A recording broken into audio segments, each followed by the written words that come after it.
আসসালামু আলাইকুম। প্রিয় বন্ধুরা, কেমন আছেন দেশবাসী? আমি সঙ্গীত শিল্পী এস এম সাগর বলছি। আমার ঘরবাড়ি তলিয়ে গেছে একদম, আপনারা দেখতে পাচ্ছেন। একদম অবস্থা ভয়াবহ, কোনো কিছু মাল বাইর করতে পারি নাই। প্রায় 3 লক্ষ টাকার মাল আমার ঘরের ভিতরে ডুবে আছে।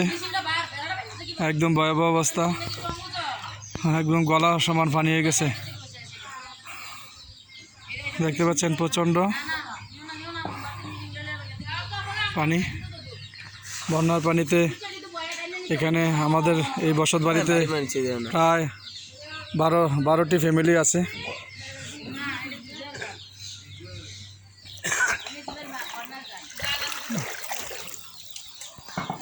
নাম আরে কাম করে রেডি